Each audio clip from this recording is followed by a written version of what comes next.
All right, Big Mac. Today is Tuesday. It is June 9th. Welcome to the Dog Walk presented by Barstool Sports. Snake Draft Tuesday. It's just me and Chief today. We're also joined by RA. We got Dylan Strome and Jans on Zoom. Chief, the second hockey draft ever. Yeah, We're here. two out of 300. Thanks for accommodating us. This was actually Ed's idea, though. I was shocked. I thought he checked that one box. We did one hockey draft, I think, a year ago, and what do you know? We get another one. What was the first one? Jerseys. You were Bro, on. you were Oh, on it. nice. So I've been a part of both. Hell yeah.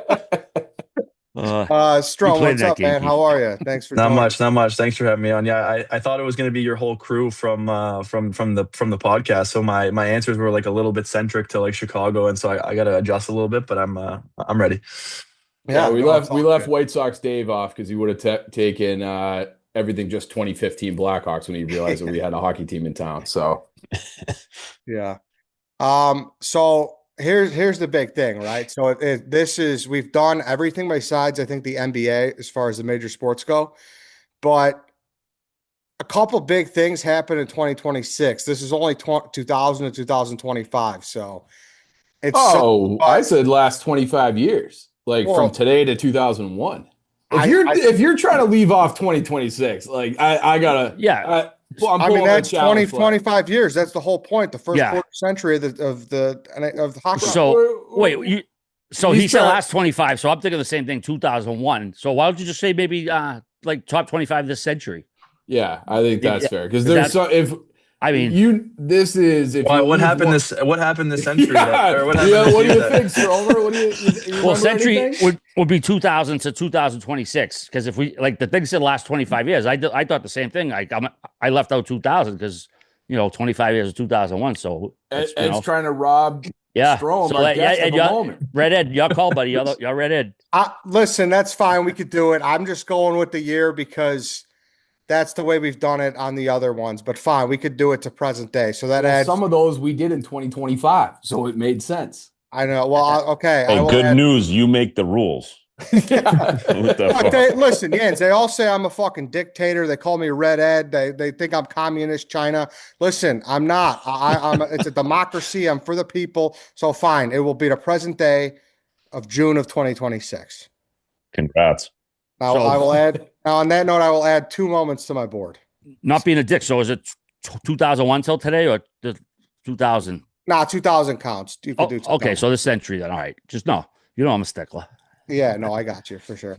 All right, good. I'm going to use this one then. All right, so we could just do the order here. Lance, you're there, right? Yes, I am. All right, so Lance has a number 1 through 5 behind his back. Strom, what number do you think it is? 3. 3, correct. All right, That's you can pick- fucking bull. All right, let's see some hands here. Fucking- Lance. Oh, man. It's over here. You see the hands, you're gonna fucking know it. He just wanted that to be over with as fast as possible. No, I'll he's take it. integrity. Do I get to pick where I go now, or do I have to go first? Yeah, then? one- Yeah, you could take 1 through 1. You five. could take the third slot. You could take the 5 that gets back to back snake. Whatever you want. Yeah, I'll go 3. Okay, 3. Were you All third right. overall in the NHL? Yeah. Yeah, you got me there. All right, 1 through 4. Jans. 2. 2, correct. This guy's unreal. This- I'll take 1. Give me 1. All right, Jock, I wonder what 1's gonna be. 1 through 3. RA. Deuce. No. Oh, Chief. I'll say 4. No. Idiot. It's 1 Yeah. through 3. Dumbass. you fucking 3. No. Ah, fuck. All right. 1. 1. Yeah, got it. Oh. Yay. So 2, 4, 5's available. I'll go 5. I like the back is there. All right, 1 or 2, Chief. 1. No. Fuck you. 2. Yep. I'll take the second spot. All right, so the order is Yandle, Eddie, Strome, Chief, RA. All right, guys, before we get going, I want to tell you that this episode is brought to you by No Bull, Barstool's favorite footwear brand. No Bull is a brand known for their best-in-class footwear, and they're everywhere right now, walking around Chicago, at the airport, grabbing coffee, wherever I go. They're also, I see them on the boards in the Oh, yeah, Stanley they're a Cup. huge Yes. sponsor for the NHL. Yeah, so- Like, kind of Matthew Schaefer, the number one pick last year, is on all the commercials for him, too. So, Love it. Picked a good horse with that one. Yes. Good job. Yeah, shout out to No Bull. They got a great lineup. They got styles, colors for every activity. They're about to drop their newest strength training shoe. It's the Outwork Flex. Look out for that one. It's durable, it's flexible, and it's comfortable right out of the box. Cushion where you pair want. of those. Are you? Yeah, cushion where you want, structure where you need. Get the newest no-nonsense lifting shoe with No Bull, the Outwork Flex, when it releases on Thursday, June 11th. So that's this week. Yep. Go buy it a couple days. Exclusively for Dog Walk listeners, No Bull is offering 35% off your first order. Visit nobullproject.com. Use code DOGWALK for 35% off your entire first order. That's NOBULLPROJECT.com. Use code DOGWALK for 35% off. Go get your No Bulls. Let's get into the draft. All right. Biggest 25 moments in the last, since 2000, we'll call it. Yandle, you're on the clock. First pick. With an obvious one here as an American, going with the Olympics. This year, Olympics, beating Canada in overtime. Jack Hughes, epic photo, taking USA, winning the gold. Easy one. Iconic moment. One of those moments that I think everybody, right? Everybody loved that moment. Great moment. Yeah. Dylan seems happy about it. Yeah. That just hurt. That hurt so bad. I thought he was going to say 1980. No, that one hurt. We were watching it actually in the dressing room with all the guys. Like we pushed practice back. We were supposed to have practice at like 9 a.m. that day, or 10 a.m. I think the game was starting at like, I don't know, maybe 9 a.m. Eastern, I think. And we were like, come on, we got to push this back. So we watched the third, and then of course overtime, and then all the boys were sitting around. It was just heartbreaking to see. How many Americans on the Caps right now? There was probably there wasn't. I don't know. I feel like there's probably 6 or 7. There definitely was more Canadians. Like more Canadians were cheering. Like I think all the Canadian guys were sitting in kind of one area, and then it was just heartbreak. And then it was right to practice, and then it was like, come on. And then we got to practice. Be serious too. Was Bedard happy? I'm on the Capitals. Oh yeah, Jesus Christ. He's been there 7 years.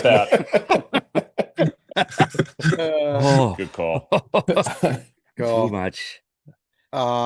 Yeah, all right. I literally just added my board because I didn't have it originally, but I think it's a good 1-1 pick. I'm up. I'm gonna stay Olympics. I'm gonna take Oshie, shootout winner. Definitely like a remember where you were a moment. Everyone, it was the ass crack of dawn. Bars were open. I know Barstool had a massive party at Declan's here in Old Town. It was just fucking awesome. Like TJ Oshie, good career, but I think he'll forever be known for that, right? Yeah, 100%. I mean, I love Oshie. I don't know if he's on TV now without that moment. He became like a household name because of that. And you're right. That was like, it was 2014.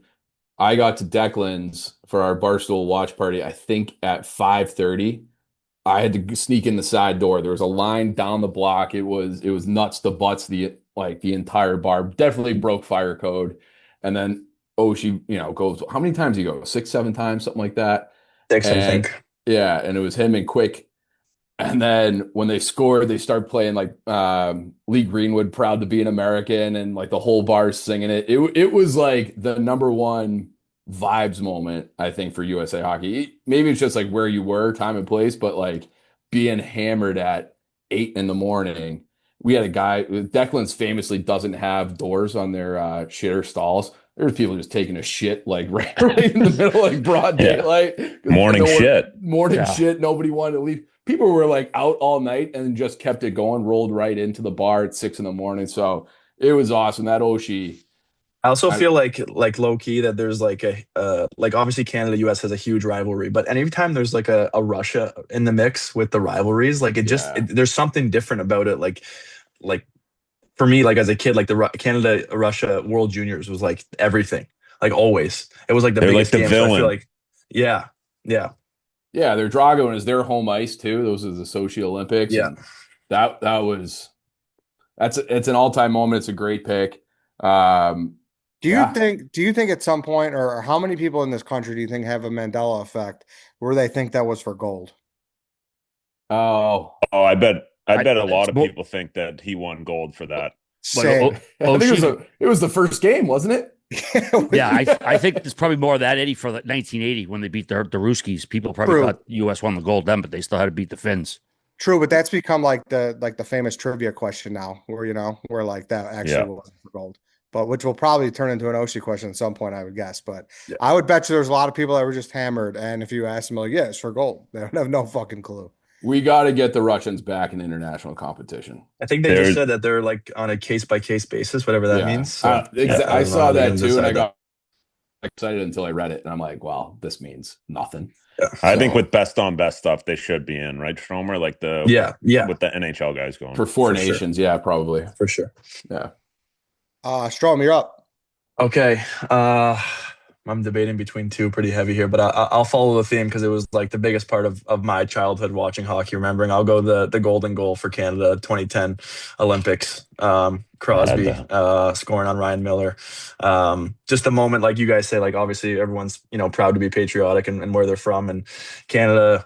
Hockey is kind of all we know as a kid growing up, and I remember I was 13 and I was actually watching with the Hughes brothers. Weird enough, they were on the Marlies growing up for the minor hockey. All three of them were on the 3 different age groups, and we were watching after the game, after one of our games, and up in like the whatever it's called, like the bar upstairs, and there was the place was crowded, and I think the Hughes brothers were the only ones cheering for the Americans in the whole place.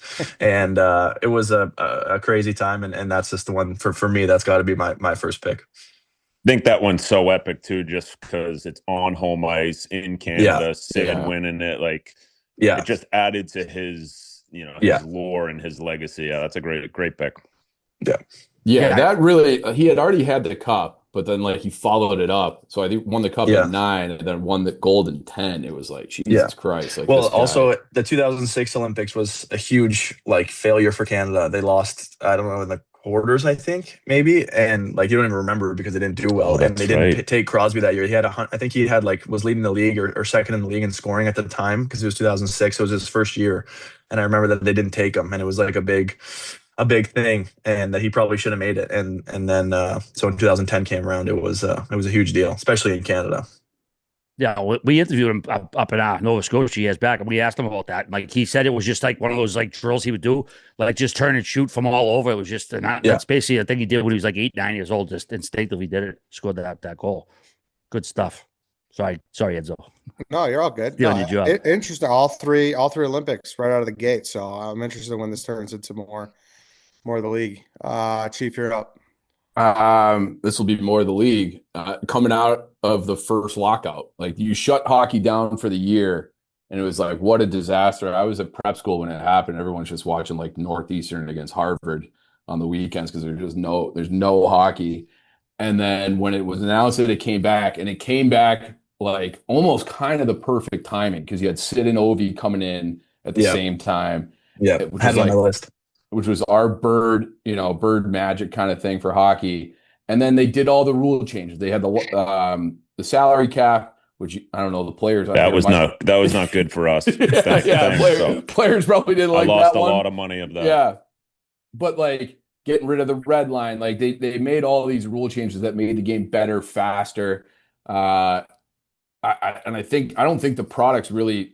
I think that 2010 to 20, that decade, we'll say the Crosby first cup to the end of his second cup, I really think that was the peak of the NHL. And so coming out of the lockout, getting all of that, the infusion of young talent, new style of game. So I'll take everything that happened coming out of that lockout, if that makes sense. Salary cap, taking out the red line, all that shit. I think the red line was out before that. I could be wrong. Sure? No, they took it as they implemented the salary cap. They took the red line out the same time after the year off. Yeah, correct me if I'm wrong, but I also think that was the hooking and the hooking and holding. That was hooking and holding, just a totally scheme. Different game from pre lockout to post lockout.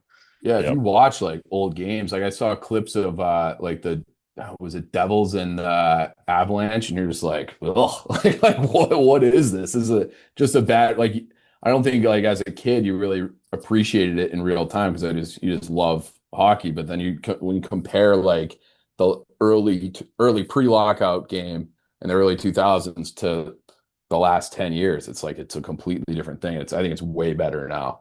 Yeah, that was my first year in the first training camp. I remember they brought in refs to just be out there, like even for like the inter squad scrimmages because the guys who had been playing with those rules were screwed. Like the old Big D that were just hooking and holding, they were having trouble getting around. And I think that's what kind of made the league go younger, go faster. And I think too, just talking about Sid and Ovi, like those guys deserve so much credit for carrying the league as long as they did. Like they didn't do a great job of promoting them, I don't think, Yeah, I as much agree. as like if it was now, you'd see them, it'd be Russia versus Canada, like stuff everywhere. But the way that those guys carried the league for as long as they have has been incredible. Yeah, and they had a couple. Remember that game 7 they had, or it was that series? It was in the second round where Yeah. like they had dueling hat tricks in one of the Yep. games, Yeah. and then the Penguins got them in game 7. It was like it was the best. I agree. They didn't really fully take advantage of that the way they should have. But if you were paying attention, they were the best. Like And every like, time the Pens have won the cup, they beat the Caps in the playoffs. I'm pretty sure. is that And right? and Well, then the year that the Caps won the cup, they beat the Pens. So it's Yeah. like you just Wow. show how good those two teams were. Like 4 times Yeah. they've played in the playoffs, and 4 times either of them was won the cup. Yeah, and so did you used to get the USA Hockey magazine in the mail as a Yeah. kid? Oh yeah. I remember reading about Sidney Crosby going to it was like the LA Kings prospect camp when he was 14. Yep. And everyone's like, well, this is the best player in the world. And it was like he was like 4 to 7 years younger than everyone else there. And he just dominated that. So like to be anointed from the time that you're 14 and then deliver probably better than anyone could have expected it's unbelievable. Who do you think, this is a side question, who do you think lived up to their hype more with how much pressure they had, him or LeBron? Ooh. I prefer the way that Sid did it. Yeah. One city, like he saved that franchise too. Oh, I had it in mind for like they were moving to Kansas City if they didn't get him first overall. Yeah. Save- Another Bettman special, just rigging the Funny draft. how that works. Eh? Yeah. do they have the same amount of titles, or does LeBron have 4? How many's LeBron got? 3 or 4? LeBron has He's got 4. 4. He's got 4. Okay, yeah. Mhm. Yeah. Yeah, that's good. And well, Salabrini, I feel like he's like Sid 2.0. He's got a lot of personality, so hopefully they can do some marketing with him, man. Because that's a great way to grow the game. Some of these young kids got really good personalities, and but the sport itself, the culture, it's you don't want to take the focus off everybody else. But I like to see a little bit more of that, to sell the game. But things are good these days. My first pick. I also think, hold on, real quick, I also Yeah, think this is kind of like when I was a peak sports fan. I was in 8th grade, and like the fact that you could lose a season was almost like inconceivable. Yeah. And I also this was like peak everyone hating Bettman too, right? Right. Yeah. Yeah. This is what really like sent him over the edge. And I'm like, was he getting booed this bad before this year? I think he's it's almost like a generally shit now. unlikable. Yeah. But I mean, a guy that he's the only commissioner the NHL has ever had, and he's somehow survived 3 work stoppages under his watch. It's unbelievable. Yeah, but it's not the fact that it happened isn't necessarily his fault. I mean, he's kind of works for the owners more than the players, but Yeah. I think he's done a pretty good job overall. I mean, last 30 years or whatever. But I think he's done really well recently too. But Yeah. and as far as like the missing the whole season, and I thought that was way better than what baseball did. Baseball knew they were going to have a strike. They let they played half a season. The Expos fans got all fired up. They were having that hell of a start. They just basically ripped off the fans. At least, the NHL didn't even, basically edge us like Major League Baseball did. So yeah, kudos to the NHL. Baseball is probably going to happen again next year. So it's crazy. Yeah, fuck that noise. All right, my first pick was a great way to lead off game 1 the other night. Ray Bourque had his restaurant Tresca. I'm going Ray Bourque winning the Stanley Cup in 2001. Obviously, I'm a Boston guy, but that's just one of those special moments in hockey history, as everybody saw the other night. I got there for the first year, 2000. They lost to Dallas. I think it was the conference finals, and it's like, shit, man, is he going to get another crack at it? And just the way they were down, I believe 3-2 to Jersey to come back to win game 7 like that. And the Sakic had the cup for about half a second before he handed it off. So, yeah, I got Ray Bourque winning the cup 2001. I mean, Keith, your pals with his sons. I mean, I'm sure you talked about that moment, which one of them, his sons were very emotional, made for such a cool scene. Yeah, that was, I had that on my list too. That probably would have been my next one. Yeah, I mean, it seemed like everybody in the hockey world was rooting for Ray. One of those guys who put in as much time he did in Boston, couldn't get over the hump. And I think people forget too, like he was in Colorado the year before that. And I think they had a better team. And then the next year they got Rob Blake, and then it was kind of boom, go on to win it. And unreal. And then actually that next year he came back and coached me in prep school. So I had him right after he retired. It was incredible. And if he didn't do that, I don't think I would have played in the NHL. Really? Yeah, he was so good. He was there literally every single day, just working with me, doing so. It was awesome. Yeah. We played against you guys in that Cushing tournament, and I'm just sure like we smoked you. You scored 2 goals in the third to beat us. So yeah. But just like looking over and like holy fuck, like there's Ray Bork. It was a mind fuck. And then his kid was unreal. So nasty. Yeah. You're up again. I'm up again, right? Again, Bruins centric, but I think it was a seismic trade, one of the biggest trades in NHL history. Jumbo Joe, Bruins traded him to San Jose for Wayne Primo, Marco Sturm, and who's the defenseman? I just wrote it down. Well, who's the defense? Well, either way, the third, he wasn't staying either. Anyways, huge trade. It like basically changed the face of 2 franchises. The Bruins were just, I don't know, bad trade. I think they were just sick of Joe Thornton not putting 100% in. And I don't know if he would have had, it was almost like he needed that kick in the ass in some ways, not defending the trade, but it also opened the door for the Bruins to spend money to bring in Savard and Chara. They spent money like they had never done in the team's history. So I think that trade severely altered 2 franchises. I know San Jose didn't win a cup. They did get to one. But, Thornton went on to have a Hall of Fame career. The Bruins, it just took a few years, but it kind of led to their Stanley Cup. So, yeah, seismic trade, Joe Thornton to San Jose. Oh, I don't know if you said this already, but only guy to ever get traded and win the scoring title in the same year. Yeah. MVP, I believe. Yeah. Crazy. That has been it. I didn't realize that was in 05 when I was looking it up. I thought it was earlier, like 02 or 01. I didn't realize that was in 05. Brad Stewart was the defenseman. And I remember, too, the night before, it was an overtime game versus Jersey, and John Madden dusted him right off the face off. Jersey won the game. And I think, like, Michael O'Connell would see enough, and they trade him. People thought it was like a practical April Fool's joke in November when it happened. But, yeah, big stuff. I think that's one of those. I mean, I know Thornton never got the cup in San Jose, but I think that's a trade that worked out for both teams. Like, he was unbelievable in San Jose for forever. And it was just like he would have like the random wingers pop up and be like, oh, this guy just got 50. Like Jonathan Cheechoo is into my brain because he had 6 months on a line with Joe Thornton. So he was unreal. Yeah. And they had great teams. They ran into the Hawks at their peak. Detroit was in the West then. Detroit was in the West. LA had those really good teams. Like it's I think they won the President's Trophy at least once when he was out Anaheim. there. Vancouver was good. Like the West was a monster back then. Yeah. Play on his line. You get set up more than friggin' Ellen DeGeneres in high school. Was this like the biggest shit trade? All right, I didn't get that one. Rewind. I don't explain that, Rear. Yeah. Well, she wasn't out in high school, so she probably got set up a lot in high school. People didn't know she was gay yet. So so I hate when I got to explain these things. So a lot of setups. She had a lot of setups in high school that went nowhere, but she got set up a lot. Like playing on a line with Joe Thornton. Yeah. Was this like the? I'll text you next time. I'm sorry to be like that to make the comparisons, but was this like the Luka trade of the NHL? No. Oh, it's hard to say because it was so long ago. Like it's like I guess it's similar, right? He's like he was a top 5 player at the time, probably, right? And he won the scoring title. The best return either. Sorry, Strome. Yeah, that's actually a great call, Eddie. I was thinking Luka was a little bit older, but he's only like 25, right? Yeah. Yeah, that's actually a good call. But did people? It's harder because it also like the internet just wasn't a thing. Yeah. Mm-hmm. But like I don't remember, and I was young, but I don't remember people being like, "What the fuck are the Bruins doing?" It kind of felt like, I think I read a story that the players in the Bruins were like pissed, like in the dressing room and everything. Yeah, it was like I said, seismic. It was just a shock. Like it come out of nowhere. There was no hint, and he clearly didn't shop around. I mean, he could have got way better value for him, but it was just I don't know. Was Bergeron on the team by then or no? Yeah. Yeah. Okay. I think it was his first year. Chief, you're back.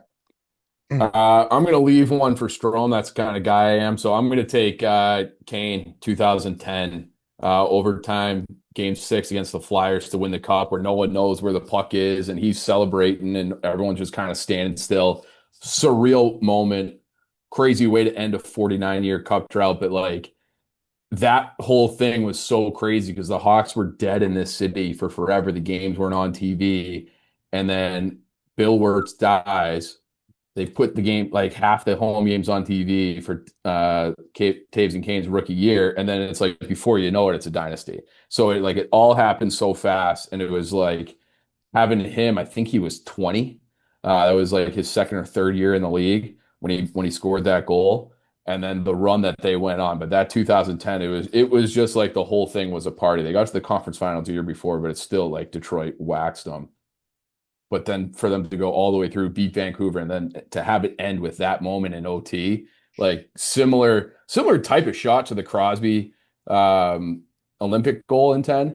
But it was just like, you just kind of didn't see it coming. And you see him like juking out I think it was Kimo Timonen on the side, just to give him a little shoulder shimmy, and blows right by him.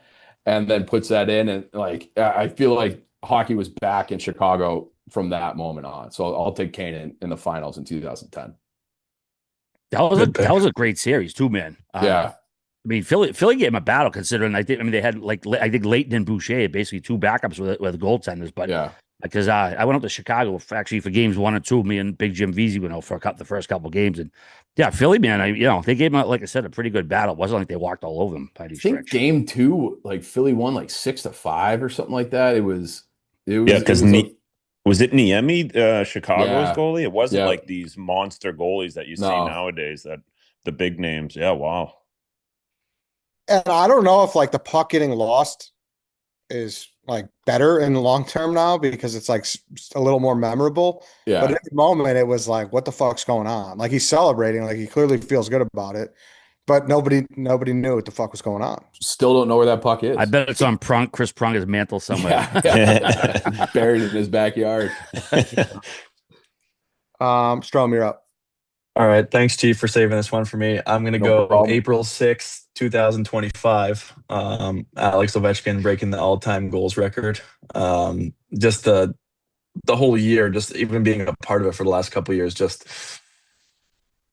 I feel like in the moment, like it was insane. Like everything was insane, but I feel like, I'm really gonna like think back on it maybe like 10 or 15 to 20 years that like I was actually a part of it and like got to witness it like firsthand throughout the whole thing. Like the whole season was just insane to be a part of. And like just knowing the type of guy he is, where it's like he doesn't really want the attention on himself, and he had to kind of deal with that like all year, like every city we went to, and then breaks his leg early in the season. And like kind of coming towards the end of his career, like no one really knows what's going to happen. And then was on an absolute heater, like had a hat trick in Vegas 2 days before he broke his leg on a back-to-back. The next night, he's got 2 goals in Utah in the first 2 periods, and then breaks his leg in the 3rd period. And that gave him 15 goals in 18 games to start the season. And everyone really thought it was a possibility that he was going to break it. And then all of a sudden, he breaks his leg, and everyone's like, oh God, like, is he going to do it this year? Like, is he going to want to play another year? Like, what's going to happen? And then comes back and just doesn't miss a beat. And to be a part of that, we got to party twice, basically, because he did it against Chicago at home. He tied the record and then didn't want the empty netter to get the hat trick and break the record on home ice. He wanted to do it the right way, and did it, a couple days later. And in New York, which was awesome. Just the whole thing was incredible. So I was very thankful to be a part of that, and that's got to be I'm glad it's my number 2. Did you have an assist on that? I did, yeah. Yeah, that's what I was just looking up. I was pretty sick, man. That's so too. Yes, you will be telling your grandkids and that is an unbelievable thing to be able to tell. So people. He gave everyone everyone got to keep their jersey from that game, and I'm in the picture, like when he's sliding on the ice, I'm like jumping kind of behind him in the background, and I got that like painted on the back of the jersey from that game, and then got him to sign it. Nice. So it's hanging in my basement now. So I'm pretty proud of that one. Yeah, it was cool to be a part of. That's fucking That's sick. Yeah. Okay, you win. We can you call win. It. Show's over. Glad I left that pick for you. For real. Did you imagine that? Chief stole it? Just snake it from him. Eddie didn't even want you to be able to pick it at all. That was 2025, so it might have counted Yeah, under Eddie's, true. unless it was before 20. Yeah. Good thing. Yeah. Oh, that's a good call. That's funny, Stroma. What was your when you went over there? What was your like first interaction with him? Was it just like is he was like as larger than life, or is it just kind of like yo, it's just another He teammate? goes, "You passed me, puck." Yeah, actually, like, so I got back to Washington, or I got to Washington for the first time like a couple weeks before like the season starts, kind of like most guys do, and he wasn't there yet. And then you just keep hearing like, Wednesday, I hear the big man's coming back today, and for the first like week, I'm like, who's the big man? Like, I should know that obviously, but like I've never heard him called the big man before. And so eventually he rolls back in, and I was just rolling out in the gym, and he just come up and gave every single guy like a giant hug. Like he like was just so happy to be back for his 18th season, I think, at the time, and just so happy to be there. And then I remember I was like, we were like doing like testing for camp where you could like do it early. And I don't know if you remember that, but you can kind of like, Oh, yeah. the older guys can kind of get it done a little early. And I was doing like pull-ups, and I was like stressed kind of like about like the pull-up test. And he just walks over, he goes, Stromer, you can't score goals in the gym.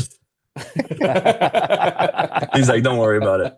And I was like, all right, that makes me feel a little better that he's saying it. And so everyone gets a little stressed around The worst. Yeah, fitness you guys testing don't have time, so. testing anymore now, right? I know, I'm but gonna like make a I comeback. don't even know if that's a good thing, because I don't know like what's it, like now. There's just no rules on, like, yeah, they might not call it testing, but who knows what they're gonna make us do. So we'll find out, I guess. Did they put you on his line right away? No, I started on a different line first couple games, but I think it was like maybe 5 or 6 games, and then was put on his line. Were you kind of squeezing the stick a little bit coming down the stretch as he was chasing it? Like, did you have nerves like, oh, I got to slide this over perfect for him?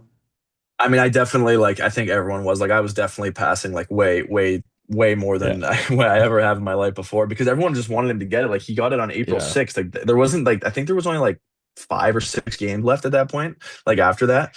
But like, he was just like, I mean, the guy scores from everywhere. That was like the biggest thing that I learned. Like, I knew he scored a lot of goals, but like, he just wants the puck in any general vicinity, and like he just finds a way to like get a stick on it, or like the amount of goals he scored like off his shin pads, or like just backhand tips, or like different goals that you'd think. Obviously he has the big one timer and the big shot, but he scores goals in every way. So he's just like, just pass it. Like, I'll be on the bench and he's like, just pass it. I'm like, there's 4 guys around you. He's like, yeah, but it could I was open.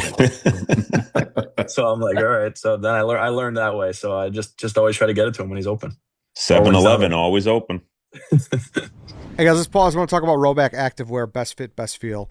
For anyone looking for summer wardrobe upgrades, look no further than Roback. You may think of Roback for their polo designs or incredibly soft hoodies, but their swim trunks are elite. They have this great liner that is the first liner that I've actually ever wanted to keep in. The designs are great. The pockets are clutch. It's just a solid, comfortable swim trunk to pair it. To pair with it, Roback's Tailwind tees are our new favorite tees. They pair great with the trunks or just for everyday wear. You like the I got liner? the trunks. You yeah. confirm? I jumped in the lake. It was cold. Okay. It was real cold this weekend. It was about 58 degrees. But looked good doing it because I had the Roback trunks. And the liner was no problem. Oh, no. All good? Great. Yeah. I love it. Yeah. So listen, use code DOG on Roback.com for a generous 20% off for all new customers through the end of this week. That's spelled RHOBACK.com. That's 20% off all swim trunks, tees, and more with code DOG. That promo code does expire by the end of the week, so please get in on the action now. Go get those swim trunks. Go get that Tailwind tee. Go get the polos. Go get the hoodies. Roback's awesome. Hey guys, Chicagoland Chevy Dealers. Summer is here, and if you haven't made the move into a new Chevy yet, what are you waiting for? Chevy Drive Chicago all year round. The Chicagoland and Northwest Indiana Chevy dealers have what you want and what you need. Whether you're in need of a new truck, new SUV, new mom or dad ride, like the all-new Traverse, we have it for you. Mm-hmm. Listen, good. What's a good car to put the hockey equipment in? Blazer, all of them. Yeah, true. Yeah. Because you Mensley, you throw all your stuff in Yeah, there. no problem. And I just did like a little half move, and I just put the seats down. You can load up that thing. It is shocking how much trunk space you have with the Blazer. Yeah, it's good stuff. So even that Suburban, the Traverse, if you don't want to go that big. I rented you rented the Blazer in Atlanta. I actually got the Traverse. Good stuff. Little change of pace, really nice, easy to drive, good car. Bigger but not too big. Yep. Perfect. Head to your local Chevy dealer and learn more about what your next ride could be today. Back to me. I have a a bunch of bad moments, I guess. And I feel like this was like all over Sports Center at the time. This was like prime Sports Center. The Bertuzzi Steve Moore incident. Oh, Oh yeah, it was Wow, going yeah, dark. I was All like, right. yeah. oh, well, It's You dark. were- It's dark. Red a lot more darker things. I thought he was going much darker than that, to be honest with you. But Yeah, no, there's a lot of them, but like, am I right? Like that was all over Sports Center. huge, It was that a was huge a story. huge Yeah. story, Yeah. huge story. Like all over, dude. Like people. What year was that? That was got to be like early 2000s, 04, right? March of 04. Okay. Yeah. So I don't know. Like I don't remember everything as that well because I was a little younger, but I just remember how like big of a deal it was. Yeah, I Yeah. mean, basically, he It's cheap assault. shot his teammate, and he jumped him. We've seen guys get jumped before, but I His think there was a teammate? shoot. No, No, Steve Bertuzzi Moore jumped did it. Steve Moore. Yeah, Steve Moore hit Marcus Naslund, if I'm not mistaken. Oh, okay. I don't Kind of- even like really remember it. Yeah, and Bertuzzi, we've seen guys jump guys, but I think just like the size disparity or whatever the strength, and I don't think he intended to break fucking his vertebrae, but that's what happened, and he put a beating on him. It was one of those things that it's happened very similar things plenty of times, but that one just had a really bad result, and I gave the league a black eye, and we were getting a lockout too. So yeah, it was a rough time for the league, but that's a good point, Ed, because it's essential in the league's history, though. They has- charged him criminally, I think. Yeah, Right? yeah. That was a big to do. Yeah, I feel It is. Wow. huge. I don't think Steve Moore ever played hockey again. No, I don't think so If either. I'm correct, I don't think he ever did. Yeah, because that was his lawsuit, like lost wages. I think I know he settled. I don't know if it was the league or the team, but I know he did end up eventually getting a settlement because like you said, his career was done. I mean, the incident itself is like an 11 little article Wikipedia thing. Like just the incident. Like that's how like big it was. So yeah, like I said, bad moment, but it definitely when I think of the 2000s, like that's one of the first things that popped in my head. So Yandle, you're up. Right. I'm up. I'm going to go January 1st, 2008, the first ever Winter Classic game. I think just what those have done for the game, growing the game, getting a lot of people that maybe weren't hockey fans or they were casual fans to really jump in. I think it's just such a good thing that the league has done. And, it kind of, they talk about it every year. It's bringing guys back to where they started, playing on a pond, playing outside. So I think them doing that has really helped out the league. And I think the first one was Pitt Buffalo already. Yeah. Yeah. That's how. Yeah, because It was like snowing out. Yeah, Witt was playing in Yeah. it. I remember Mikey Ryan, my buddy, was playing in Buffalo. It was snowing out. Had the shootout with Sid, right? It was Yeah. so that one, they were coming down. Remember the snow was coming. They couldn't even see the puck when he was coming down. So those, and they're even adding more now, right? They have the heritage or the outdoor Stadium series. series too. So it's one of those things. I think it's just been a great thing for the game. Have you played in one, Stromer? I have. We I went played to in it two. Chicago last year. Yeah.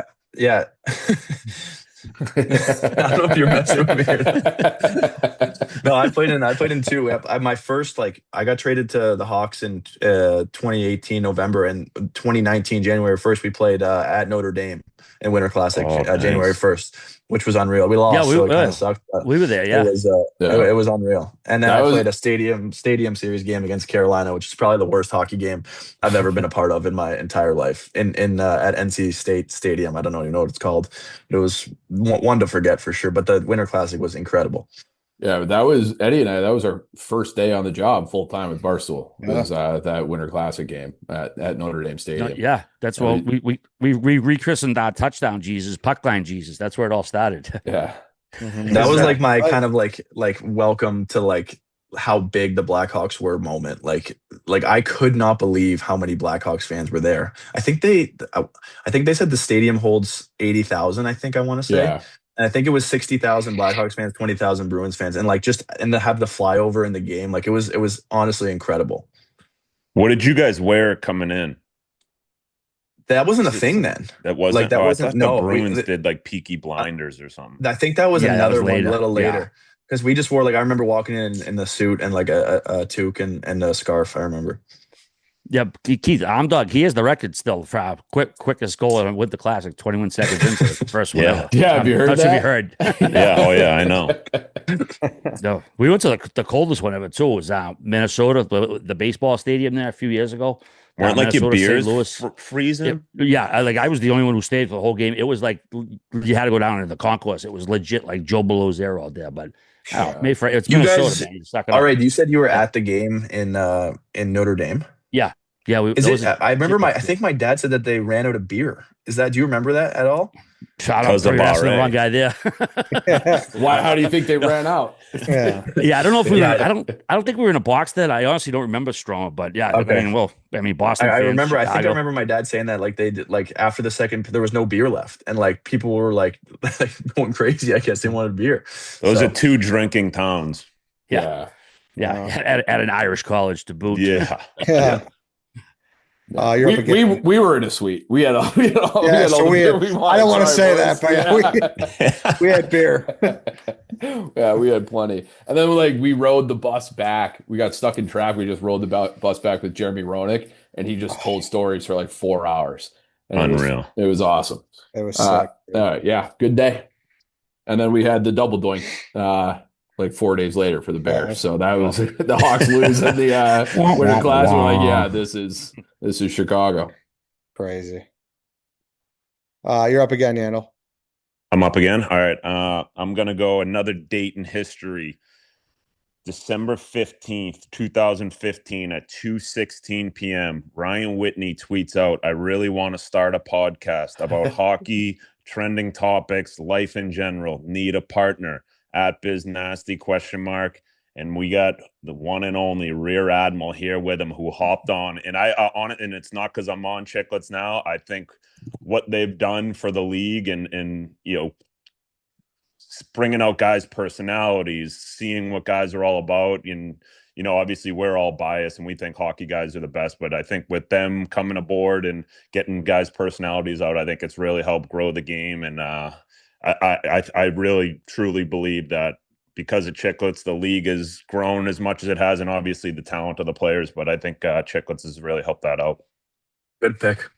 Yeah, Thank you, man. I think that's kind of undeniable because you would always hear like, "Oh, hockey guys are the best guys," and then you'd see them in an interview, and it's like the most boring, buttoned-up thing ever. Yep. They sit down with you guys for an hour, and it's like that personality comes out because they're kind of talking to peers. And it's like everyone's guards down. So I do think we were complaining about how the NHL hasn't really marketed very well. Well, they should be writing you guys checks. So you guys do it for them. So I think that's a huge thing. And then you got the Netflix deal. You guys are fucking everywhere. So yeah, I think that's a good pick. Thank you. I was never so grateful to be on Twitter, man. if I wasn't on Twitter that day, I probably would have jumped off a roof somewhere. But yeah, if that was at 10 a.m., you wouldn't have responded. But it was at 2, you were just checking your phone. No, it was wild how quick it came together. I mean, that was, they said December 15th, and I remember what was slid in the DMs 5-10 seconds later. He's like, "You serious, RA?" I was like, "That's a fucking heart attack." He says, "You're not a podcast?" I said, "I'll learn." And we had our first episode up before the Super Bowl, boom, very rudimentary, early style. Didn't have a producer, but yeah, thanks, Keith. I appreciate that. Very much. I didn't even know you were going to be on this. I thought it was just Stromer. Came to bug you. Shout out to you. All right. That's awesome. All right, back to me. I'm gonna go Blackhawks. 17 seconds. Yeah. Oh, trigger one, Ed.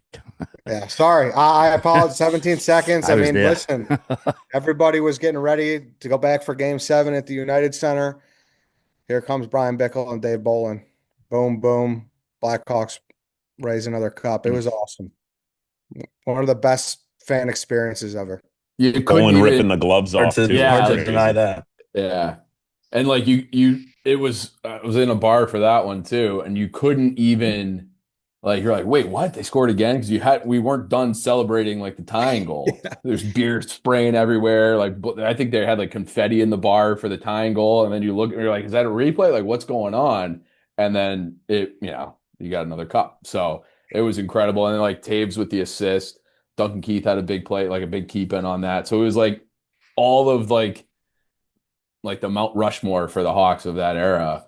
They all kind of contributed to that play to tie it. And then I don't think even Bolin was shocked that he put that one in. So yeah, great moment, great pick. I still can't believe Claude Julien didn't call a timeout when they tied it. Like, hockey coaches don't use timeouts like football coaches do. And I remember, like, bro, like, use it. What do you like? You're getting swamped right now. I mean, I don't know if it would have made a difference, but at least would have got up some overtime maybe. But that was the opposite, like the yin and yang of the Bruins playoffs that year, because they were down 4-1 to Toronto in Game 7. Come back, ended up winning it in overtime, but then we got the opposite. You guys did, whammied us 2-17. Just to have like such a stunning turn of events in such a quick time, going like you said, Eddie. I'm looking at flights to Chicago for Game 6. Hopefully they can, get one more out of it, and then boom, it's over. It was wild, but congrats. I mean, it's got to be like Mount Rushmore of Stanley Cup games ever, considering it was a clinch it, right? Yeah. Like just the stunning, like I said, the stunning nature of it. It was just, so, boom, boom, boom. It was like, oh god. Yeah, it was almost hurts. too fast that we didn't know what happened, like you said. Strome, back to you. Okay, I'm gonna go the week of April 14th to April 20th, 2024. It's kind of a maybe off the board one a little bit, but the same week, Nikita Kucherov and Connor McDavid got 100 assists in a season, to become the fourth and fifth ever to do it. I have it right here, joining Gretzky, Lemieux, and Bobby Orr. So decent company. Yeah. And for them to do it in the same week, I feel like that's just it kind of speaks to kind of what we're talking about the post lockout, like how the game kind of changed, and then those two guys with how many points they can put up in a season have kind of changed even the game, like the way guys get points and the way guys are able to set up their teammates. And I think just a moment that I'm not sure, obviously McDavid might do it again a couple more times, but and Kucherov as well too. But I find it hard pressed to think another guy in the next, I don't know, 15 or 20 years is going to have 100 assists in a season. I just think it's a mark that obviously for only 3 other guys have ever got it besides those two. And I think that to happen in the same week is insanity. Yeah. I had forgotten that, but that is incredible. Just and rare. I think too, like both those guys, they're not just passers. They obviously score big goals, but the way that they can facilitate the puck is insane. And you see the work that they put in. I completely forgot they did it in the same week. That is actually insane. Same week, yeah. I knew that Kucherov. I thought actually Kucherov did it first, but it was McDavid that did it on a Monday, and Kucherov did it on a Wednesday. Same week, which is just, I don't even know. Like, they're just 100 assists in a season. Like, that's just Crazy. Like, how many guys in a year get 100 points? Like, there's been a little bit more recently now, but like, I think there was only, how many was this year? Like 3 or 4, maybe a few more. But it's just 100 assists in a season. Just, I can't even wrap my head around it. How tough is it playing against Kucherov? I know everyone asks about McDavid, but probably not as much with Kucherov. Yeah, he's one of those guys that, like, if he gets the puck on his stick, it's like I sit in on the penalty kill meeting sometimes, and I'm not on the penalty kill, so I rarely sit in the penalty kill meetings. But they just talk about, like, he can do so many things with the puck at so many different angles. Like, he's holding it back behind him kind of, and he just has the option. Like, especially when you saw what Radish could do on the power play this year. With the right shot, he's got Point in the middle. Usually, he's got Cirelli or like Nick Paul, someone down low. And before it was Stamkos on the left half wall. I think they used Bjorkstrand this year. But like, he just has so many options when he's holding the puck that it makes him almost impossible to defend, because he's got shooters everywhere, and he can also has a really good one-timer. So it's impressive to watch. This year he got hurt in like the first period against us, and he left the game. He had a goal and 2 assists in the first period. He got hurt like minutes into the game, and he left the game. Like, oh, Kuch had 1 and 2 tonight. Good stuff. Chief, you're back up. I'll take this is 04, the Calgary it was in on the Stanley Cup Finals against Tampa, where I feel like if they had today's technology, like just like a better camera, you would have been able to tell that puck was over the line and they win the Stanley Cup. But they say no goal, Tampa scores, and they do it. So Canada, because of that, still hasn't won a cup since 1993. Any franchise over there. So I'll take it like the it was in. I don't know how else to describe it, but like Yeah, that moment. good one. Yeah. I actually had both teams. Well, this is we had to have an actual ticket in Vegas. I bet Tampa in September when the season started, 25-1. I only put I'm sorry, they were 40-1. I only put $25 on them back when I was broke. And then I was out there again in February in Calgary. They were in like 10th place. They weren't even in a playoff spot. They were 90-1, but they were coming on strong. So I threw a hundo on Calgary. So I ended up basically, I was guaranteed money, either 1,000 on Tampa Bay or 9,000 on Calgary. I didn't hedge it. I just kind of let it ride. So I would have won $9,000 on that if that goal was counted. But I did end up going to game 7, town of Tampa to check that out. So we'll revisit that. One of my later picks. Tough swing. I don't know if you guys remember, but I think that final, that's when Aginla fought Le Cavalier in game one. That was just like I was 7. I remember watching and I was like, this is like, what is going on right now? Like these guys were just, and the captains too, like really good players, like just throwing haymakers at each other. Yeah, like they're best players. It was, yeah. Talk about setting the tone.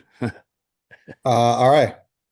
All right. I'm gonna go with something different. I'm gonna go back to May because let me see, May 4th, 20. I'm sorry, 20, not 20, 0. Yeah, 2000. May 4th, 2000. Keith Primo, 5 overtimes. Pittsburgh, Philadelphia. I think it was the second round of the playoffs. That was game 4. Philly ended up winning 5 overtimes. Keith Primo. I was down in Aruba. We were at the casino, and we basically, my buddy worked in the bull gang at the Garden, so we knew we had 18 minutes. So after every overtime, we'd go play like blackjack or craps or whatever for 18 minutes, then go back to watch the game. But it was like till 5 o'clock in the morning. It was like I said, it wasn't like a conference finals or a Stanley Cup game, but just one of the all-time epic overtimes. Primo, little blast from the right side. And they ended up going to the conference finals that year. Actually, they had a 3-1 lead over Jersey. It was 2000. They blew a 3-1 lead. I believe that was when Stevens railroaded Lindros, and Jersey ended up winning the cup that year. So, yeah, just one of those games that you just see as in your memory. You know where you were with your boys down at Aruba. And like I said, going between blackjack and overtime is pretty fun time. So, shout out Keith Primo. Just thinking, what was it, 7 overtimes? 5 overtimes. Yeah, so, five overtimes. Imagine how fucking tired those guys would be. I know then they weren't skating like they are nowadays, but that would be so exhausting. And then you got to get up and play 2 days. It wasn't an elimination game, right? No. Philly tied at the series at 2 at that. Then they got the momentum. They won the next 2 after that, eliminated Pittsburgh. Playing 2 days later after playing that many periods, that's a nightmare. What's the most OTs you played? Oh, sorry. Sorry. Do you remember did Braden Point beat that? Like, did the game go longer that was in the bubble? Do you guys remember that? Oh yeah, McDonough played like 68 minutes or something.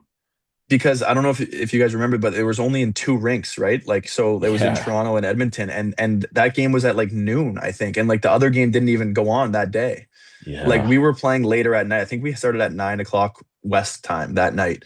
And I think like they didn't want to play the other games because like they didn't want the TV rights or whatever was going on. So there was like 4 other teams that were like didn't play in Toronto that were supposed to play that day because it was on the same rink. Wow. I don't know if that was 6 overtimes or what that one was. Do you remember who they were playing?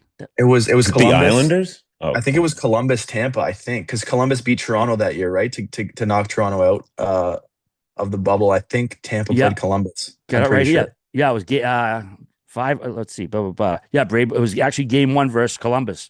5 overtimes. Yeah, Braden Point for first assist, primary assist, Nikita Kucherov. Speaking of the there you go. Probably at 100 in the bubble too. Shit. You are up again. Take that game now, RA. Oh, sorry, space shot. You know what? Do I be a homer? This is what my 4th pick, right? I got 2 more red, right? I can't count. All right, I'm gonna go with you know what? I'm gonna be real liberal, as they call me. I'm gonna go with the rise of the women's game in the last 25 years. It was almost a novelty back in the mid 90s when it became an Olympic sport, but just to see how much it's grown. Like I see like my friends of mine that their daughters that go on and they get scholarships. They're able to go to college for free or high school for free and getting jobs in the industry now. There's professional leagues. So I just think what the USA hockey's done, what Canada hockey's done, it's arguably the fiercest rival in the planet right now. The women, Canadian women and American women. And the rise of the women's game and what we've seen and the opportunities, it's open for our daughters, our cousins, our aunts, we all come from women, so it's nice to see that the game's increased opportunities for them, and hopefully it keeps going. So that's my number 4. I like that pick already. Good pick. Yeah, thanks, buddy. Double gold. Yeah, that's right.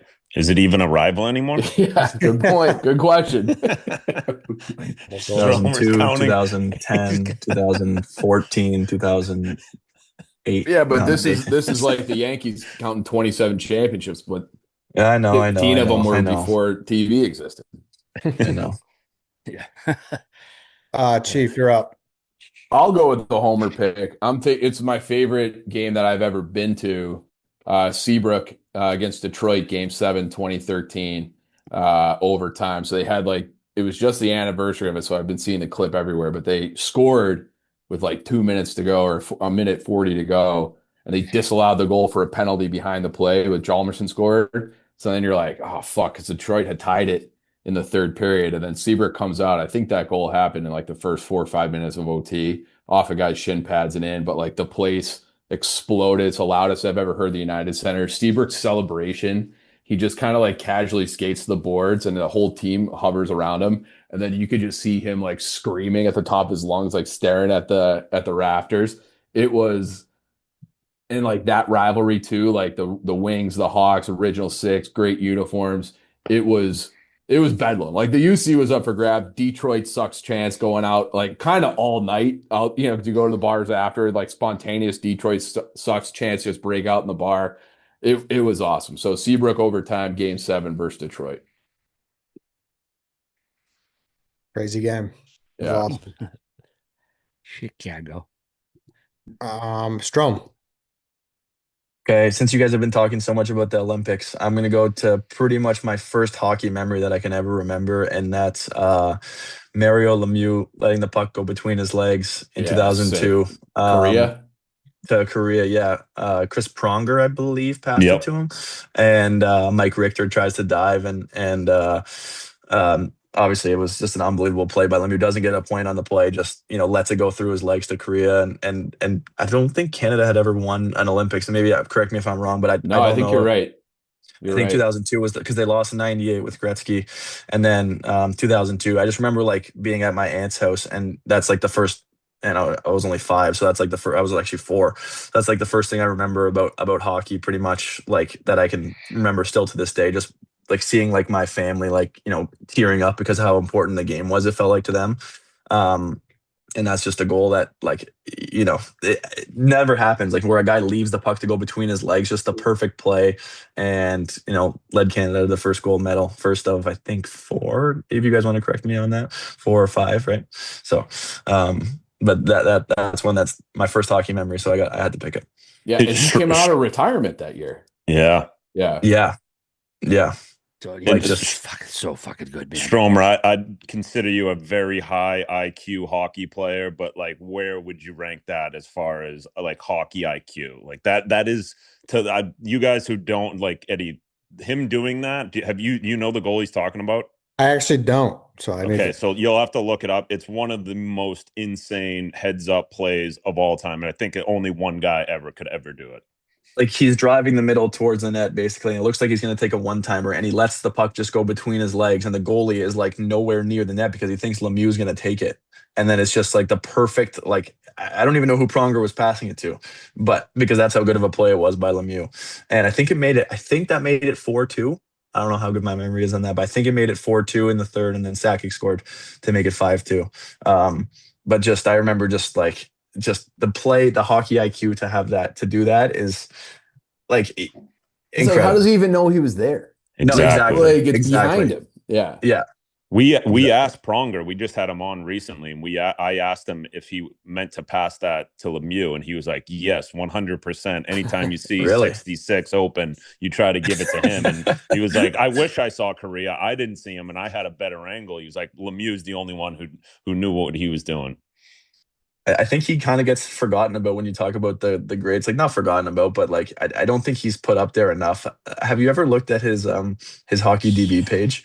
Dude, it's not his junior stats. His junior, it's my favorite. I got like, well, it's like wherever talking on the bus, we just like remember what Lemieux did in junior.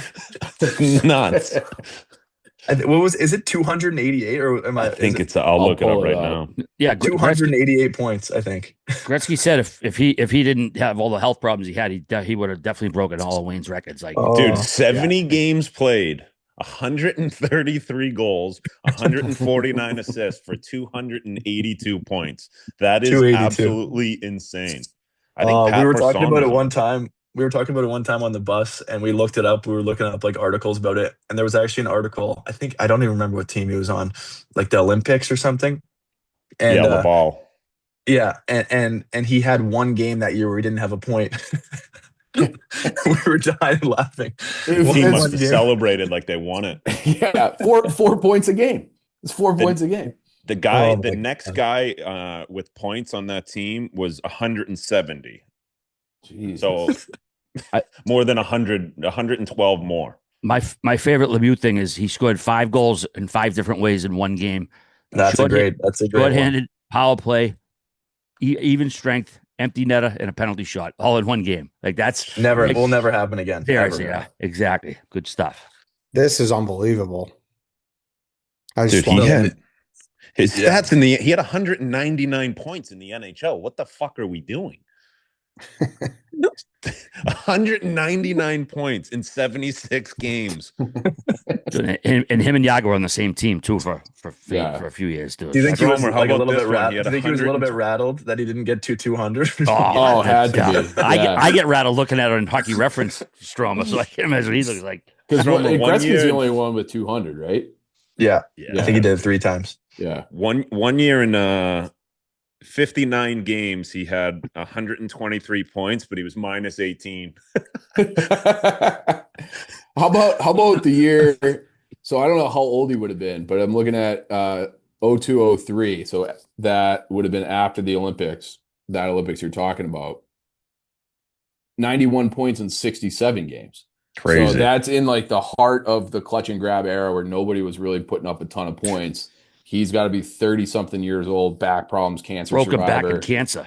he had taken 3 years off in the late 90s, and he's just like, I think I'll come back. And then I think his first game back from missing 3 years, I think he had like 5 points or something. In Philly, like, right? Wasn't it? Yeah, it was either Philly or Toronto. Yeah, there was one game he come back, and Philly, even the Philly crowd gave him a stand and all. Like, yes, that's what I think return. I remember. Yeah, that was actually pretty cool to see. Like, man, just the respect factor. Freak, incredible. Pick. Back to me. I'm gonna take another game. If this is a Chicago game, it's not a Chicago game. We've had a good run. True. We have. It's the opposite. It goes into, can't talk about hockey nowadays without like how miserable things have been for the Leafs. So I'm gonna take that blown 4-1 lead in Game 7. I had that, dude. Like that's on the poster of like Leafs misery, right? Like that is the front and center piece of the pie or the poster. That's it. So I was actually at Maple Leaf Square for that game. So I was like, how that thing. So I was 16. I was just about to get drafted to the OHL, and I like wore like all my Leafs gear. Like I was 15, and I wore like a hat, a jersey, a scarf, and I was like, people in the crowd were chanting, "We want the Rangers," and like it was 4-1, and nobody even knew that Boston scored to make it 4-2. Like no one even knew. Like it was just like it was like the party was starting. And then everyone's like, oh, it's 4-2. And then sure enough, and my parents were like, they didn't want me to go because they were like, remember that happened in Vancouver, the riots in 2011. And it was like, they were like, I don't know if we want you to go. And I'm like, come on, like it would be so fun. And we ended up going. And like, I remember after on the way home on the train, it was like, there was not one word said. It was so quiet. It was incredible to be a part of that. It was so silent because everyone was just like in shock. There was no one mad. There was no one like, it was just silence. Yeah, that was 13.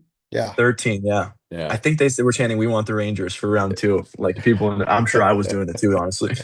Yeah. It was the Phil Kessel Leafs, but that became something you could set your calendar to every year, was just the pain and misery in Maple Leaf Square. Like I used to love when the camera would pan out there and you just see like all these painted faces just looking so miserable. It was so funny.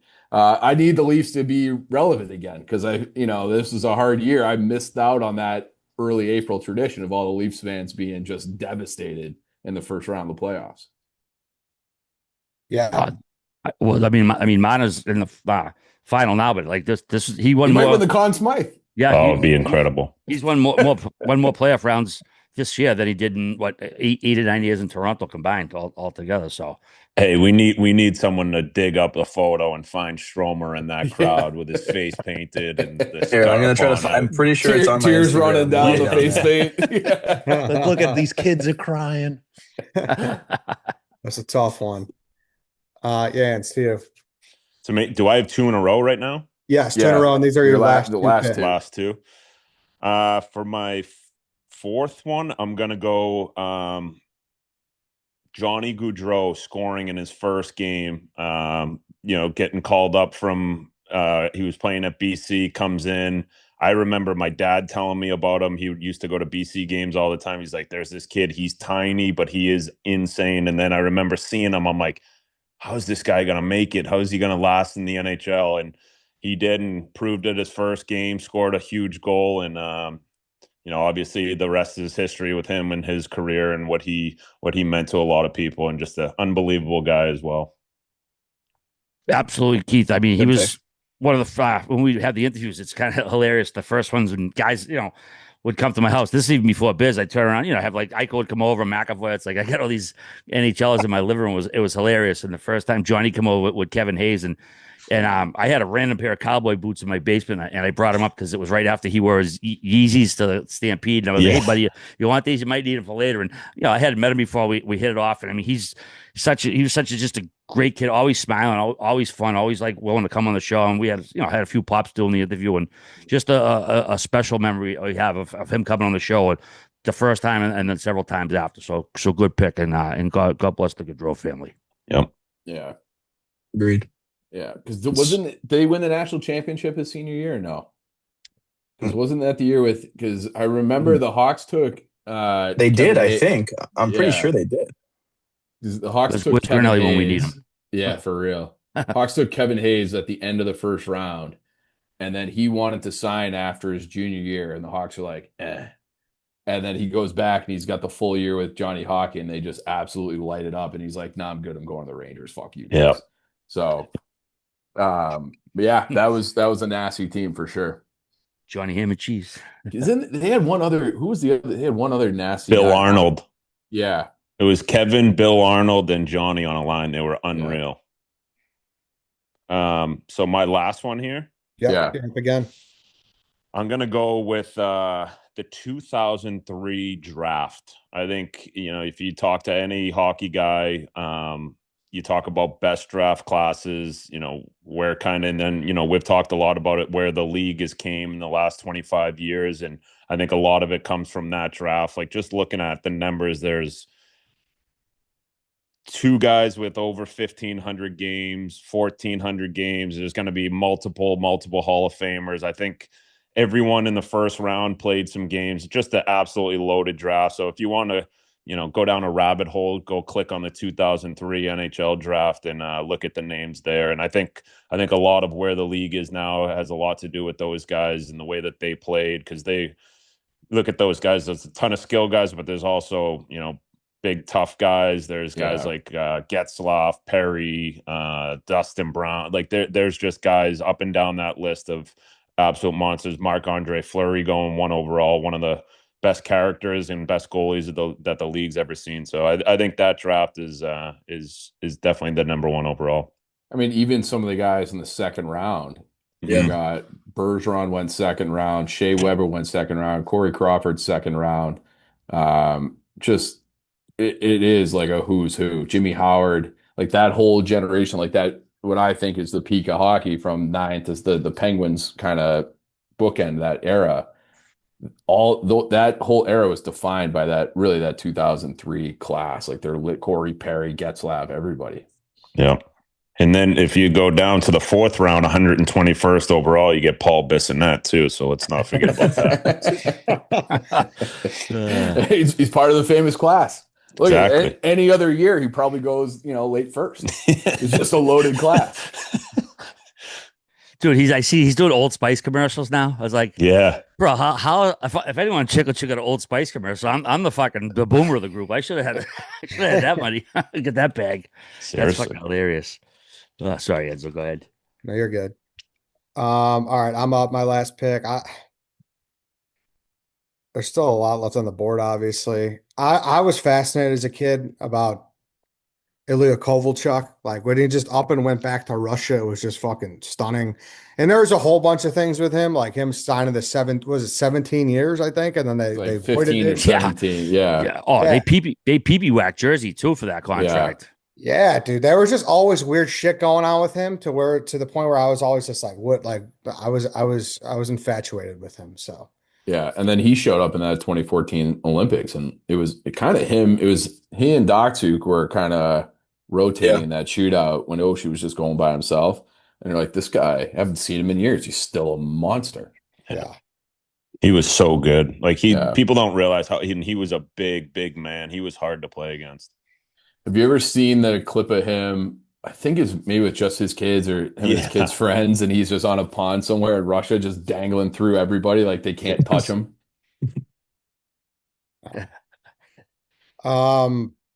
See if Strome, you're up. Sorry.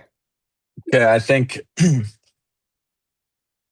I'm gonna go with 2018 Stanley Cup, and just because I know those guys so well now, and I've heard so many stories about it. And Ovi finally getting his Stanley Cup. I think just like everyone kind of knows that cup run because of how hard they partied after, and just knowing those guys now, it's just like the least surprising thing of all time. Just a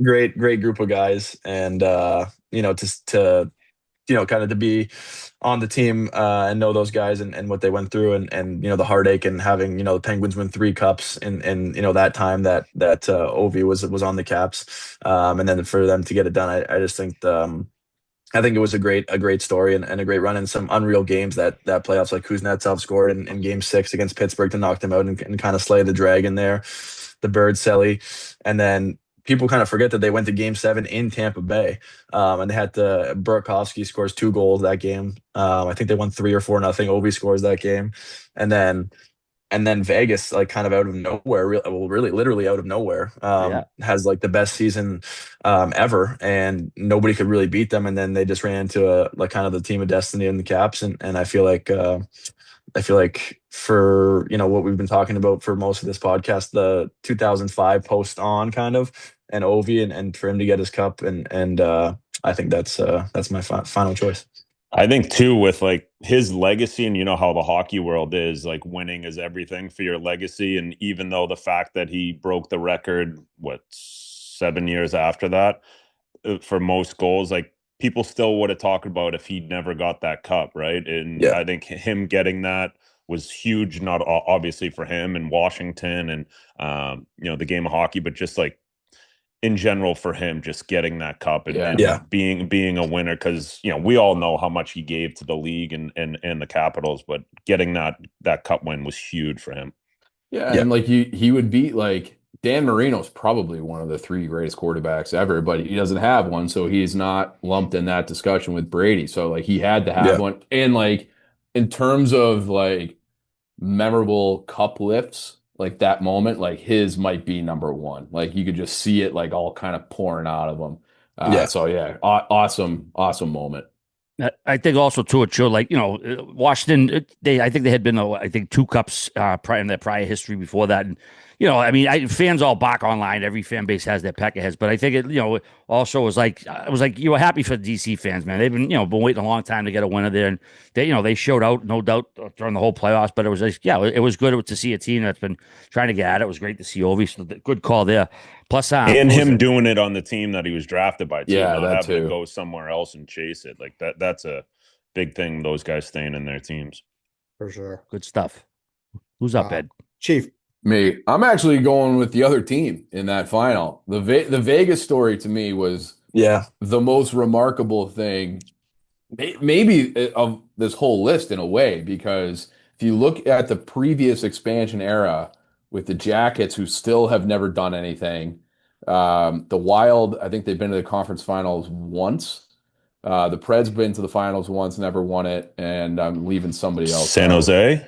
No, it was the Thrashers, and then they've obviously moved to Winnipeg. They've never been to the final, so like they tweaked the expansion draft format, and they got all like the quote unquote misfits, and they just put it together, and they were competitive and awesome right away. And now that you think of Vegas as like one of the premier organizations in the sport because of the way that they started and they sustain it, and it's become this place where seemingly anytime there's a big time player available, Vegas somehow finds the cap space and the trade assets, and they get it. If it's Fed or Eichel, whoever, like they just always go out and make themselves like a premier team, and they're right back in the finals again. So the Vegas expansion story that year where they made Vegas like a hockey town is crazy. It's a success beyond probably imagination for anybody. I didn't think it was going to work.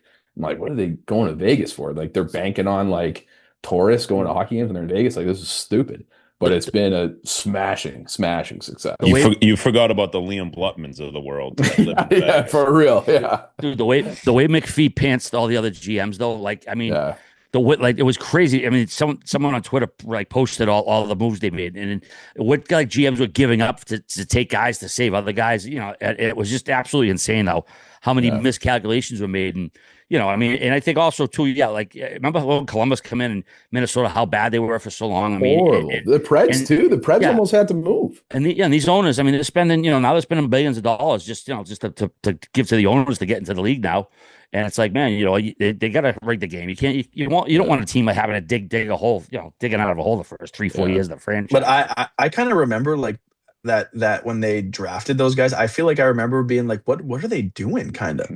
Yeah. Like I remember being like, kind of it was like all like third, fourth liners. Yeah, it was like William Karlsson and Jonathan Marchessault. Like everybody was goofing on him. Yeah.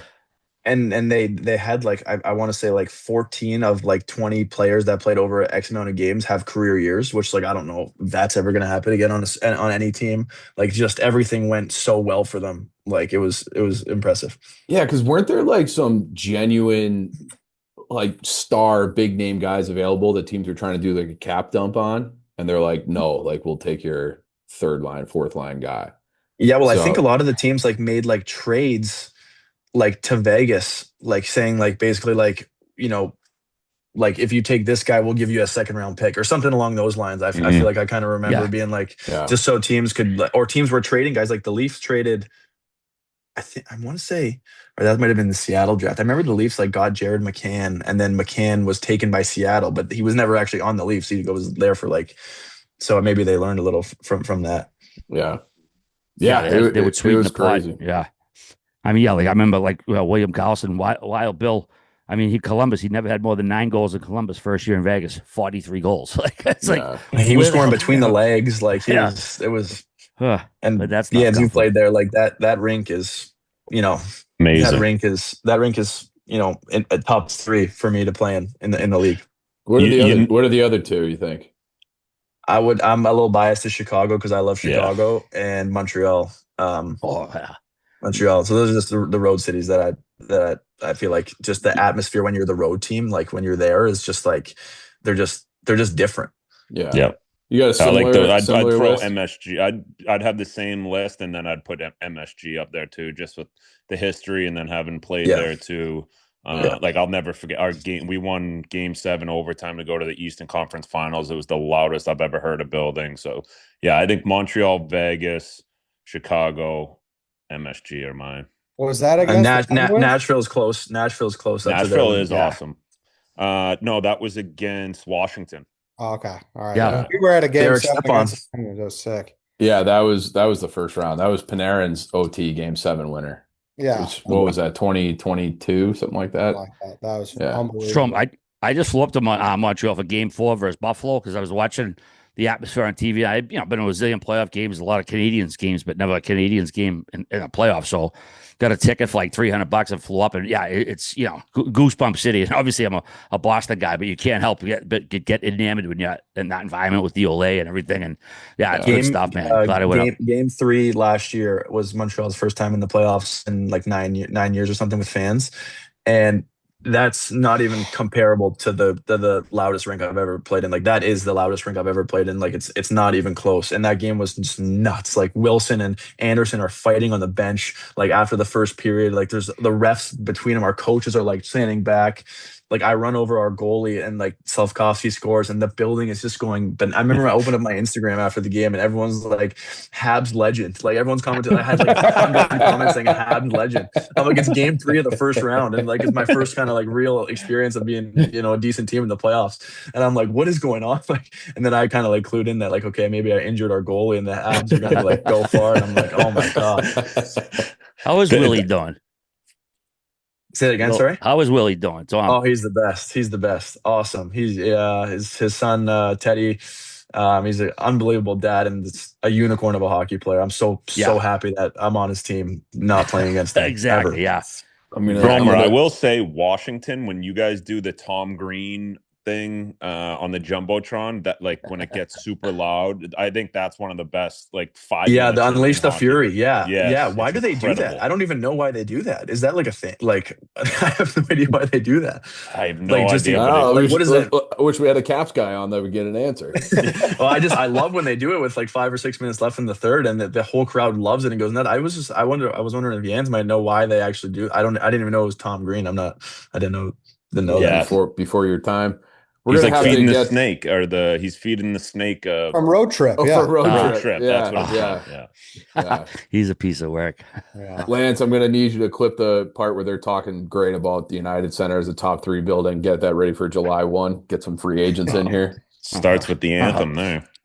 Yeah, for sure. All right, Mr. I have to close. Yeah, that's appropriate. All right, this might be personal. It's definitely personal. But these are like best moments for me, and my best moments of the last 25 years, or this century rather, of my 5 Stanley Cup celebrations that I've some I was invited to, some I might not have been invited to, but I did show up. I think Lance got some pictures. I don't know if you guys are gonna be able to see him, if he's gonna pop them up here or what during the show. But the first one was 04, Tampa Bay. And if I go to heaven or hell, whatever, and like before I do go through the gates, one question I had before is how I got back into the building in 2004 because I was wrecked. It was Game 7. I was with a buddy. We left the arena. I didn't have a press pass. I was just a regular fucking guy going the game. And we went to a bar after. My buddy had to leave. He had shit to do in the morning. And I don't know how I got back. Not only got back in the building, but like found the party. There's like a restaurant inside Tampa, and I found the friggin' thing. And my buddy who I was with, he played at UVM with San Luis, so he's on his phone like listen. And I so he turns and he sees me. He's like, "How the fuck did you get in here?" And he was with like Richards in San Luis. Stayed there. That was my first night I met the Cup. Got to like run my fingers over all the names. That was good shit. Then 2008, Detroit Red Wings. This is the most cosmic thing ever, right? It's like me and Whit, we're a little bit of like Mutt and Jeff sometimes. So we didn't know each other quite yet. So like I went out, I got a ticket off Craigslist. I said, "Oh, Game 6 could be a clincher." Got a ticket, got a cheap hotel. Craigslist. Gonna go to Pittsburgh for the night. Might see the Stanley Cup one. And it was literally the game fucking ended, and they're literally lowering the jumbotron down. They're closing the barn for a few months, and there was some old time ushers just standing there like I was pretending I was on my phone, so they ignored me, and then I darted down the stairs. So I'm just looking for like the locker room, and the first door I opened is one of those like small like closets where they do like live shots, and it was the back of Don Cherry. And normally I would have been like, "Hey, Grapes, I'm from Boston," blah blah blah. But I was like, "Fuck, I gotta find the Cup." Next door I open, it's like chaos. It's the Red Wings locker room, and Danny Clary's got the cup like doling out sips. And I was in there for like 3 seconds. I'm like, hey, Dan, can I get a sip of that? Like, because everybody, like, I got a Bruins hat on. What if I got a Nantucket t-shirt? People just assume you're supposed to be there. He's like, yeah, 1 second. He gave me like a sip. And I met Darren McCarty that first night, hung out there. I ended up getting thrown out, almost ended up getting arrested that night. I got thrown out actually twice. And then the next time, the Bruins, I actually did have a press pass 2011. Party with them, didn't get tossed out. There was a riot going on a mile down the street. That was crazy to see a riot on the TV, but that was a very special night. I almost made that pick. 23 Vegas, we partied with those guys with chiclets afterwards, and then 24 Florida. Contrary to popular belief, I actually was brought into the Florida locker room by 2 Panthers. I know people don't know that or they don't believe it, but then another Panther tossed me out. But I was invited into the Panthers room in 2024. So yeah, crashing on these parties has been fun. It's been some good stories for chiclets, and yeah, personally, some good memories. So good stuff. A lot of fun. Lance, how are you gonna write that in the answers? Cup crashes. Hold on one. Yeah. The top 25 moments in the last Of RAs. I can jazz it up a little bit, you know, instead of giving the Bruins answer. All right, going and see the cup. That's great. RA breaking laws to see the cup. Well, no, what's crazy about the '08 one, I got distracted there, is here I am, and, you know, drinking out of the Stanley Cup, and down the hall is a guy who grew up 45 minutes south of me and I never met before, having the worst night of his career, crying his eyes out as he lost the cup. And then a few years later, we co-founded a podcast. So life's funny like that. I'll always have that one on Whitney. It's funny. All right, let's do some honorable mentions and then we'll vote someone off. We'll get out of here. What else did you have on your list, Yandle? We'll start with you. Should I just do one? You could just go, if you got like a list, you could just run through them really quick. Hey, And then, I'm getting kicked out. I have an inspection happening here, All right. so I gotta sounds go. good. Yeah, we'll see you. See you, Good to Chief. see you, Chief. I had Four Nations, just like the 3 fights right off the bat. Yeah. I thought that was huge. The hit on Kevin Stevens on Paul Correa, and then Correa comes back and scores. That was a big one. I think Pittsburgh winning the lottery, getting Sid. I know we talked about it a little bit, but you know that team would have been gone. What else? St. Louis, when they were in the basement of the league, they fired Mike Yeo, and then Chief comes in. They go on a historic run and beat RA's Bruins. Trigger warning. Yeah, and then what else did I have? Yeah, that's really it.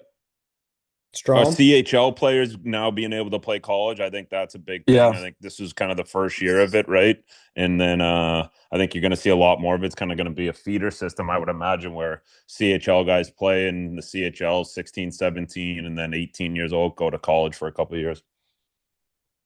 Yeah, I had the Crosby goal when he popped the water bottle versus Montreal. I Yeah. feel like that was a big memory from when I was a kid. I had the COVID Stanley Cup when Stamkos scored in the only game he played in, like one of the only couple One shifts. shift, Maybe it was right? the only Yeah. shift, right? And then that's kind of my list. I think we covered pretty much everything. But I appreciate you guys having me on for the draft. Of course, man. Thanks for doing it. All right, you got anything left? Yeah, couple quick ones. I won't bore you this time. Well, Bruins Cup, obviously personal for me, but what was cool, they were down 0-2 twice. They lost the first 2 games in Vancouver, 2 in the Stanley Cup final. Not a lot of teams come back from that to win the Cup. Also, I was going to mention the current era, this era of superstars. I've been watching this league since the womb, and the talent level has never been this good or this high. And finally, I was going to mention the 2006 Stanley Cup. We talked about it actually on Chicklets the other day. Edmonton versus Carolina, the first cup back after the lockout. It's, I think, for my money, the most underrated Stanley Cup ever. Just 2 teams that people didn't think was going to get there. It ended up being kind of a wild series, a lot of goalie injuries. So that was my other one. So good stuff, Ed. Just got a few more. I'll breeze through. The 2011 Vancouver riot after I lost was nuts. The Coyotes having to play in a college arena, like that was still one of the crazier things that happened in the last Brutal. Yeah, I got to go to a game, and it was against the Avs, and seeing McKinnon and McCarr and like that small of an arena was unbelievable. So it was actually kind of cool. Hossa winning the cup.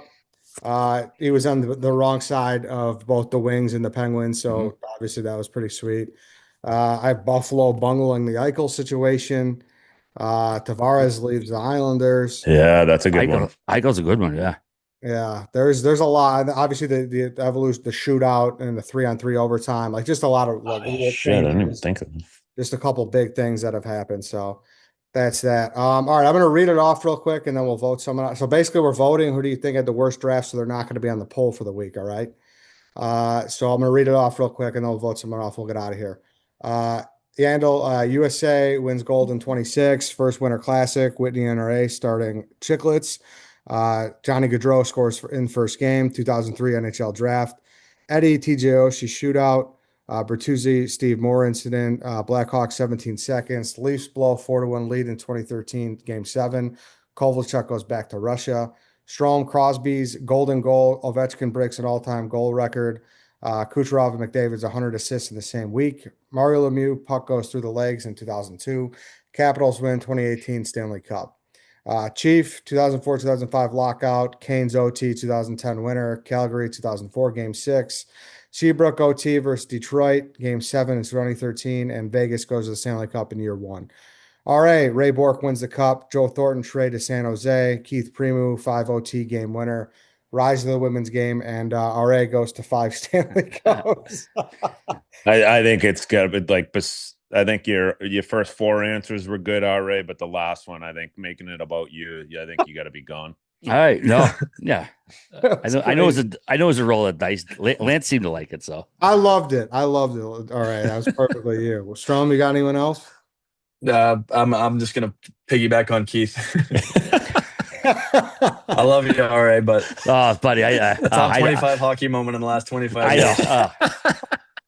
See, like I don't know if he put if the pitches come up, but that was I said them all. If the pitchers come up, then yeah, he's Hey boys, I got to run though. Unfortunately, hey, Strome, thank you so much for having us. Thanks so much, buddy. Appreciate you guys. Thank you. Usually, how this works too is like when a guy bolts early, like Chief did, like everyone votes for him, but we couldn't. I was wondering that too. Well, that's why I was like, he's gone. I mean, fucking Chief. We can do that then. All right. Thanks, boys. All right, Jens. All right, thank you, Strome. Thank you. Enjoy the summer, Strome. Yeah. All right, that's it, everyone. That's the NHL Big 25 Moments the last 25 years draft. We'll see you all tomorrow.